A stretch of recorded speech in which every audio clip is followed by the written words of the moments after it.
जय हिंद। देखिए, एक बरमूडा ट्रायंगल है जो जहाज़ों को, हवाई जहाज़ों को निगल लेता है। यहाँ कोई जहाज़ वगैरह भी जाती है तो निगल लेगा। ये अटलांटिक महासागर में है, इसे अंध महासागर कहते हैं। और अमेरिका के पास यहाँ जो क्यूबा है, इस एरिया में एक ट्रायंगुलर शेप में बड़ा लंबा एरिया, लगभग 3 लाख किलोमीटर स्क्वायर का एरिया, बहुत बड़ा एरिया है ये। इसको हम थोड़ा सा वहाँ पे जूम करके समझते हैं। देखिए, ये एरिया जो है, ये 3 बड़े-बड़े एरिया उसको मिला के बनाया जाता है। वर्ल्ड मैप में देखेंगे तो ये ट्रायंगल यहाँ आएगा। जबकि अगर इस पर्टिकुलर एरिया को जूम करें तो ये फ्लोरिडा के पास से स्टार्ट होता है, और यहाँ प्यूर्टो रिको जो अटलांटिक महासागर की सबसे गहरी खाई है, वहां से जाके ये बरमूडा द्वीप पर तक जाता है। ये एरिया है यहाँ पर, जिसे यहाँ तक दर्शाया गया है। ये लगभग 3 से 4 लाख के एरिया, कहीं कभी कभी ये बड़ा हो जाता है। इसका एक्यूरेट कोई मार्किंग नहीं है कि जो आदमी पूरा एरिया को बता सके। हम तो यहाँ भले ऐसे ट्रायंगल बना दिए, बट समुद्र में ऐसा कोई ट्रायंगल नहीं है। बट अगर इस एरिया में कहीं से भी कोई जहाजें आती हैं तो उनके साथ कुछ अप्रिय घटनाएं हो जाती हैं। इसके बारे में डिटेल से समझते हैं। 1498 में जब क्रिस्टोपस कोलंबस जा रहे थे इस रास्ते से, तो उन्होंने भी अपनी किताब में वर्णन किया है कि जब वो इस एरिया से गुजर रहे थे तो अचानक मौसम में एक परिवर्तन देखे, प्रकाश देखे, बादल का तड़कना, समुद्री लहरें तेजी से उठने लगी और उनका जहाज डिसबैलेंस होने लगा। इवन कि उस समय देखिए, समुद्र में रास्ता दिखाने का केवल और केवल एक ही रास्ता रहता है, कंपास। अब तो सैटेलाइट वगैरह आ गए हैं, बट कंपास ही उस समय एक ही रास्ता होता था, जो हमेशा नॉर्थ डायरेक्शन की ओर मूव करता रहता है। वो बता देता है कि इधर की ओर उत्तर दिशा है, तो इसके थ्रू आदमी जा सकता था। तो यहाँ पे कंपास काम करना बंद कर देता था। ये कोलंबस ने भी इसको माना है। 1964 में विंसेंट गैडिज ने अपनी पुस्तक में, मैगजीन में बताया था कि ये किस तरह से जहाजों को वगैरह को निगल लेता है। इसलिए इस ट्रायंगल को डेविल ट्रायंगल या फिर रहस्यमयी ट्रायंगल कहा गया। यहाँ जाने के बाद जहाजों में अचानक परिवर्तन देखा, इंजन काम नहीं करेगा, जहाज धंसने लगेगी, कोई तैरना चाहेगा तो तैर नहीं पाता है, अजीब अप्रिय घटना होगी और अचानक ही हो जाती थी। और ये जहाज डूब के कहाँ जाते थे तब ये भी नहीं पता चलता था किसी को। यूं तो यहाँ हजारों घटनाएं हुई हैं। कुछ फेमस घटना देखते हैं। अगस्त 1942 में अमेरिकी नौसेना के जहाज अपने रूटीन एरिया पे थे सब, उन्हें बम्बार्डमेंट करके लौटना था इसी बरमूडा ट्रायंगल के ऊपर से। लेकिन अचानक उनका संपर्क रेडियो स्टेशन से टूट जाता है, उसमें लगे हुए इंस्ट्रूमेंट काम करना छोड़ देते हैं, उनका नेविगेशन सिस्टम पूरी तरह फेल हो जाता है। सब में एक कॉमन समस्या देखी जाती है कि उनका कंपास काम नहीं कर रहा होता और ये जहाज पूरी तरह ध्वस्त हो जाता है। इसको खोजने के लिए 2 दिन बाद रेस्क्यू टीम जाती है। रेस्क्यू टीम का भी पता नहीं चलता है, क्योंकि वो भी उसी रास्ते से जा रही होती है जहां से उनका लास्ट लोकेशन ट्रेस किया गया था। रेस्क्यू टीम का भी पता नहीं चल पाता है। उसके बाद ठीक 6 महीने बाद दिसंबर 1942 को फिर अमेरिकी नौसेना का जहाज विमान उड़ान भरता है, और फ्लोरिडा से जब उड़ान भरता है और बरमूडा ट्रायंगल से ऊपर जाता है तो ये बमबरसक जहाज भी रडार से गायब हो जाता है। और इसके सामने भी सेम समस्या आती है। पायलट बताता भी है रेडियो सिग्नल पे कि मेरा कंपास काम नहीं कर रहा है, नेविगेशन सिस्टम काम नहीं कर रहा है, मौसम पूरी तरह से खराब है। ये भी ध्वस्त हो जाता है। इसको जब ढूंढने के लिए जो रेस्क्यू टीम जाती है इसके बैकअप में, तो रेस्क्यू टीम का भी आज तक कोई पता नहीं चला कि वो रेस्क्यू टीम कहाँ चली गई। 1970 में एक पायलट यहाँ से लौट के आए थे, नाम था उनका ब्रूइस गर्नन। ये जब लौट के आए थे, इन्होंने बताया था कि वहां पे क्या क्या घटनाएं हुई थी। इन्होंने बताया कि अचानक बरमूडा ट्रायंगल के जब ऊपर से गया तो अचानक मौसम बिगड़ गया और सामने बादलों का एक पूरा धुआं, कोहरा टाइप का छा गया, धुंध हो गया बादलों का, और ऐसे लग रहा था जैसे बादलों की गुफा है। ये इन्हें कुछ दिख नहीं रहा था। इसमें जब प्रवेश किए तो ये खत्म होने का नाम ही नहीं ले रहा था। इसके अंदर मौसम इतना खराब था और इनका रेडियो फ्रीक्वेंसी भी गड़बड़ काम करी थी, इलेक्ट्रॉनिक्स वगैरह काम करना छोड़ दिए थे इनके जहाज के, और इनकी जहाज की रफ्तार बहुत ही तेज हो गई थी और रडार पे कोई भी दूसरा रेडियो स्टेशन या एयरपोर्ट अथॉरिटी का कोई भी रडार सिग्नल मैच नहीं कर रहा था। इन्हें कुछ समझ में नहीं आ रहा था, और लेकिन ये जहाज को आगे की ओर ले जा रहे थे।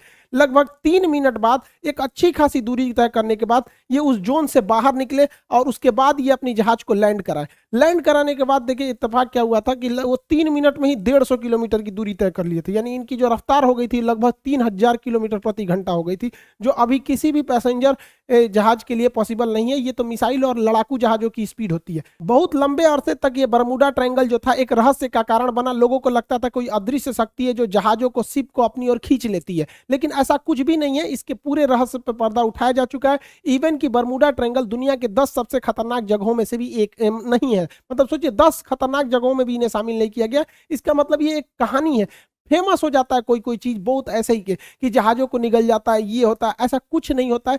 यहाँ कुछ नेचुरल घटनाएं होती है, कोई सुपर नेचुरल नहीं है जिसका लॉजिक भी अवेलेबल है। सबको हम लोग समझते हैं। जो जहाजों का मलबा गया और नीचे समुद्र के तल पे, देखिए यहाँ जो एरिया है बरमूडा का, जो एरिया, इस एरिया के नीचे ज्वालामुखी है सब, और ये ज्वालामुखी विस्फोट करते हैं सब। जब भी ज्वालामुखी विस्फोट होता है तो कुछ जहरीली गैसें निकलती हैं। इसमें मीथेन वगैरह की मात्रा निकलती है। मीथेन गैस वगैरह जब पानी से मिलता है तो उसकी डेंसिटी को एकदम घटा देता है। जब डेंसिटी, समुद्र की डेंसिटी घट जाती है तो जहाजों को डिजाइन किया गया रहता है समुद्र की डेंसिटी के हिसाब से, उसके घनत्व के हिसाब से, ताकि वो ऊपर तैर सके। डेंसिटी घटने की वजह से अचानक वो नीचे धंसने लगती है, और यही वजह है कि वहां अगर कोई तैरने की भी कोशिश करता है तो नहीं तैर पाता है, क्योंकि उनका घनत्व घट जाता है। जैसे मच्छर जो होता है मिट्टी तेल के ऊपर, पानी के ऊपर तैर रहा होता है, आप एक ढक्कन मिट्टी तेल मिला देंगे ना, या तो वो मिट्टी की तेल से सूंघने से नहीं मरता, उसका घनत्व तो कम हो जाता है और डूब के उसमें मर जाता है। यही घटना यहाँ डूबने के कारण होता है। दूसरा कारण यह है कि बरमूडा के आसपास के एरिया में छोटे छोटे समुद्री पहाड़ हैं सब इस शेप में। जब हवाएं इस पहाड़ से टकराती हैं तो उनमें एक हलचल होने लगता है, जिस हलचल से यहाँ पे एक बवंडर, एक चक्रवात उत्पन्न हो जाता है, और ये बादलों को और वहां के समुद्र के जल को पूरी तरह लहर में बदल देते हैं। और इसमें अगर कोई हवाई जहाज या कोई शिप आ जाता है तो उस चक्रवात के बीच में फंस जाता है, जिससे कि इसमें दुर्घटना हो जाती है। पानी वाली जहाजों के डूबने का तीसरा जो कारण है वो बड़ा सिंपल है, समुद्र के अंदर की पहाड़ियां। समुद्र के अंदर की वह पहाड़ी जो बाहर तक नहीं निकल पाती, उन्हें रीज या कटक कहते हैं। ऐसे कटक इटली और तुर्की के पास बहुत ज्यादा मात्रा में पाए जाते हैं। यहाँ अक्सर जहाज वगैरह गिर जाते हैं, सब नीचे का पेंडी टकरा जाता है। जैसे देखिए ये समुद्र का लेवल है, तो यहाँ पे जहाज चल रही है तो उसको ये नहीं पता है कि नीचे मेरे समुद्र है कि नहीं, और नीचे से कुछ पहाड़ी अगर ऊपर आती है तो इसके पेंदी से टकरा जाती है। ऐसी घटना इटली और तुर्की के पास बहुत ज्यादा देखने को मिलती है। आप देखेंगे इटली के तट के पास ही इतना बड़ा जहाज टकरा गया, यहाँ पर एक मालवाहक जहाज टकरा गया, यहाँ पे बड़ी बड़ी शिप टकरा टकरा के गिरी है सब। अब बताइए ये तो गलती है इन लोग की, जो कैप्टन है, क्योंकि इतने मॉडर्न शिप को अगर गिरा दिए लोग तो गड़बड़ बात है। उस समय जहाजों की दुर्घटना ज्यादा होती थी, क्योंकि न रडार था न सोनार था।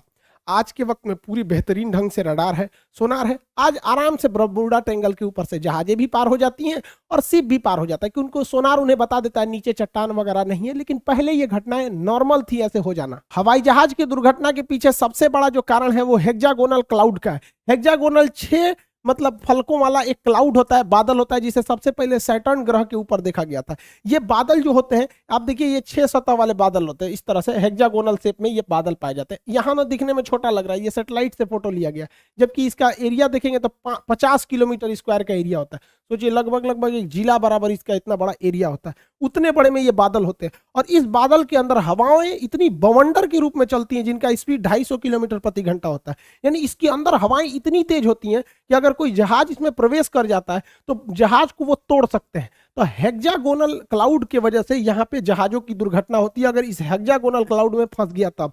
और ये भी देखिए फंसता भी, अगर विपरीत दिशा में फंसेगा तो तोड़ देगा उसको, और नहीं तो अगर सेम इधर ही हवाएं चल रही हैं उसी में जहाज भी फंसेगा तो जहाज की स्पीड को बहुत तेज बढ़ा देता है। यही वजह है कि जब वहां से कई जहाजें गुजरी हैं तो उनका स्पीड अचानक बहुत तेज बढ़ गया है। तो इसमें कोई दैवीय या भूत प्रेत वाली घटना या फिर कोई ऐसी चीजें नहीं है जिसका कोई पता नहीं लगेगा। नॉर्मल चीजें, अब ऐसी घटनाएं नहीं होती हैं, लेकिन ये पुरानी कहानियां, इस पे इतनी मूवी बना दी गई है, करोड़ों रुपए लोग कमा लिए इसके लिए।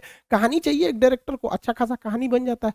तो ये आप समझिए साइंटिफिक कारण। अब ऐसा कुछ नहीं होता है। ये तो रहा भैया आपका बरमूडा ट्रायंगल का, जो इधर अटलांटिक महासागर के पास कैरेबियन सागर में।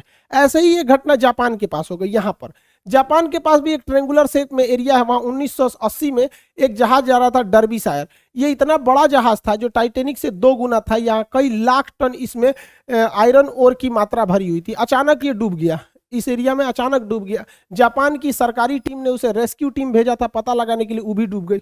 उसके बाद एक हवाई जहाज से रेस्क्यू टीम भेजा गया, वो भी डूब गया। जापान भी डर गया। बाद में पता चला कि भैया सेम चीजें हैं यहाँ और यहाँ दोनों में, तो इसे एशिया का बरमूडा ट्रायंगल कहा जाता था। हालांकि जापान ने इसका नाम दिया था ड्रैगन ट्रायंगल। जापान के जस्ट नीचे था ये, ड्रैगन ट्रायंगल नाम था इसका, बरमूडा ट्रायंगल। ऐसा ही एक ट्रायंगल भारत में भी पाया जाता है, उड़ीसा में। उड़ीसा का एक एयर स्ट्रिप है, अंग्रेजों ने बनाया था द्वितीय विश्व युद्ध के समय, जिसका नाम था अमाडा एयर स्ट्रिप। अमाडा एयर स्ट्रिप ये उड़ीसा में स्थित है। यहाँ पे लगभग 150 से 200 अमेरिकी जहाजें यहाँ से आपस में टकरा गई, कुछ गिर गई। और इत्तेफाक देखिए, जब भी इनके साथ घटना होती थी, ना कोई वेदर खराब था, ना ही कोई मतलब हेक्सागोनल क्लाउड थे, ना मौसम खराब, ना चक्रवात, ना हवाओं की स्पीड, एकदम नॉर्मल टाइम पे यहाँ जहाजें गिर गई। आपस में आमने सामने जहाजें टकरा जाती थी सब, इतना खराब काम करता था यहाँ पर। हालांकि द्वितीय विश्व युद्ध के समय अमेरिकी जहाजें यहीं पे यहाँ पे लैंड करती थी और जापान पे बम गिराने के लिए यहाँ से भी जाया करती थी। आपको ही पता होगा कि अंडमान निकोबार तक में जापान आ गया था।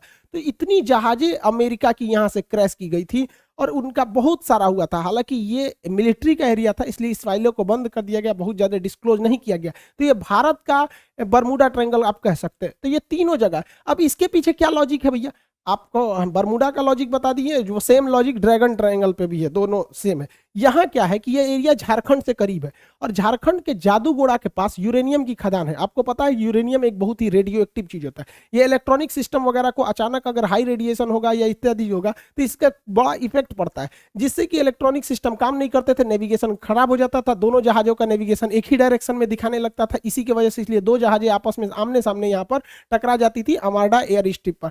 हालांकि ये चीजें आप बहुत कम सुने होंगे क्योंकि ये मिलिट्री वाला जो एयरबेस होता है उसकी बहुत ही चीजों को टॉप सीक्रेट ही रखा जाता है। आप तीनों तरह के ट्रायंगल को देखिए, इत्तेफाक देखिए, ये वाला है बरमूडा ट्रायंगल और यहाँ पर है प्रशांत महासागर, अटलांटिक महासागर में, प्रशांत महासागर में है यहाँ पर ड्रैगन ट्रायंगल और भारत में है यहाँ पर आपका आर्माडा एयर स्ट्रिप। अगर आप इसको देखिएगा अक्षांश तो तीनों एक ही अक्षांश पे आएंगे सब आपको। देखिए तीनों एक ही लेटीट्यूड पे लगभग आ जाते हैं, तो ये एक इत्तेफाक कह सकते हैं। हालांकि सबके पीछे साइंटिफिक कारण है। अब ऐसी कोई घटनाएं नहीं होती हैं। जो भी कहता है कि यहाँ पे कोई सुपर नेचुरल पावर है, ये है सब मन गढ़ंत कहानी है ये सब। हालांकि अटलांटिक महासागर में एक और जगह है सारगैसो, यहाँ सारगैसो सागर है। ये सागर है ही नहीं है एक्चुअली, यहाँ एक शैवाल पाया जाता है, एलिगी, जो समुद्र में तैरते रहता है, बहुत लंबा लंबा पाया जाता है, घास है इस तरह। यहाँ अगर जहाजें छोटी मोटी जहाजें फंस जाती है ना तो उसी में फंस के रह जाती है, इसलिए यहाँ पे देखिए इतना बड़ा बड़ा घास पाया जाता है, पूरी समुद्र को ये घास ढक लेता है। सारगैसो घास पाए जाने की वजह से जितने एरिया में वो घास पाया जाता है उस घास वाले एरिया को, उस शैवाल वाले एरिया का नाम रख दिया गया है सारगैसो सागर। हालांकि सारगैसो कोई सागर नहीं है, वह सागर का वह हिस्सा है जहां ये वाला शैवाल पाया जाता है, सारगैसम नामक शैवाल पाया जाता है। इसलिए यूपीएससी सीडीएस में एक बार क्वेश्चन पूछा था, वो कौन सा ऐसा सागर है जिसका कोई भी तट रेखा नहीं है, मतलब जमीन से नहीं टच करता है। तो सारगैसो सागर जमीन से टच नहीं करेगा क्योंकि वो बीच का तो सागर है नहीं, वो बस एरिया है। यहाँ जहां जहाजों को, छोटी जहाजों को आने जाने के रोक लगाया गया क्योंकि उसकी पंखी वगैरह में ये सब घास वगैरह फंस जाते हैं सब। इसी सारगैसो सागर के पास ऊपर से ठंडी हवा जलधारा आती है जिसका नाम है लेब्राडोर की धारा। इस सारगैसो सागर को ठंड के दिन में पूरी तरह बर्फ के टुकड़ों में भर देती है। इसी सारगैसो सागर में अप्रैल 1912 को टकरा गया था टाइटेनिक जहाज और इसी सारगैसो सागर में लिब्राडोर द्वारा लाई गई ठंडी जलधारा के बर्फ से टकराने से टाइटेनिक जहाज डूब गया था। अगला क्वेश्चन पूछता है ब्लैक होल से। अंतरिक्ष का ब्लैक होल है, इसकी डेंसिटी सबसे ज्यादा होती है। इसकी डेंसिटी इतनी ज्यादा होती है कि इसके एक चम्मच मिट्टी का, अगर हम ब्लैक होल से एक चम्मच मिट्टी लाएंगे और उसका वजन करेंगे तो 10 हाथियों के बराबर होगा। सोचिए इतना भयानक ये डेंसिटी होता है, इतना घना होता है, ये प्रकाश को भी जाने नहीं देता है। तो क्वेश्चन भी पूछेगा कि ब्लैक होल प्रकाश को भी गुजरने नहीं देता है, क्यों? तो ऑप्शन नंबर बी पर आंसर होता है अति उच्च घनत्व के कारण। और इसका एक उल्टा क्वेश्चन पूछता है, एक वह हाइपोथेसिस को क्या कहते हैं जिसमें यह मान लिया जाता है, यह कल्पना किया जाता है कि सारे प्रकाश वहीं से आ रहे हैं, तो उसे हम व्हाइट होल कहते हैं। हालांकि ब्लैक होल और व्हाइट होल का पूरा परिकल्पना हम आपको ज्योग्राफी के क्लास में पढ़ा चुके हैं। भारत के जम्मू कश्मीर में लद्दाख और बारामूला की कुछ ऐसी पहाड़ियां हैं जिनमें चुंबकीय क्षमता है। ये भी क्या करती हैं, जहाजों के डायरेक्शन को भटका देती है। यहाँ पर एक चिनाब नदी पर ब्रिज बनाया जा रहा है जो सबसे ऊंचा ब्रिज है, कंप्लीट हो जाएगा तो इसके बारे में भी टोटल समझा देंगे कि ये ब्रिज क्या है। और इसके अलावा आप एक तो बड़ा सुने होंगे, सोच रहा अमेरिका में एरिया 51 एलियन वगैरह वाला एरिया, इस सबको कभी और क्लास में समझेंगे। आई होप आप इसे समझे होंगे। मिलेंगे नेक्स्ट क्लास में। जय हिंद।